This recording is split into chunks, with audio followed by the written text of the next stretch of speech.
Hi ಎಲ್ಲರಿಗೂ ನಮಸ್ಕಾರ. ನನ್ನ ಯೂಟ್ಯೂಬ್ ಚಾನಲ್ ಕನ್ನಡ ಬರವಣಿಗೆ ಕಥೆಗಳಿಗೆ ಸ್ವಾಗತ.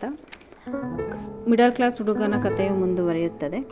ಆ ದೇವರು ಹೋಟೆಲ್ ಆಂಟಿಗೆ ನನಗೋಸ್ಕರ ಟೈಮ್ ಕೊಟ್ಟಿದ್ದ ಅನಿಸುತ್ತೆ ಅಂದುಕೊಂಡ ಹುಡುಗ ತನ್ನ ಕಷ್ಟವನ್ನೆಲ್ಲ ಹೇಳಿಕೊಂಡು ತನ್ನ ಮನಸ್ಸಿನ ಭಾರವನ್ನು ಕಮ್ಮಿ ಮಾಡಿಕೊಂಡ. ಆಗ ಆ ಆಂಟಿ ಮತ್ತೆ 2 ಇಡ್ಲಿ ಕೊಟ್ಟು ಕೆಲಸ ಹುಡಿಕೊಂಡು ಸಾಯಂಕಾಲ ಅಂದರೆ ರಾತ್ರಿ ಇಲ್ಲಿಗೆ ಬಾ ಎಂದು ಹೇಳುತ್ತಾರೆ.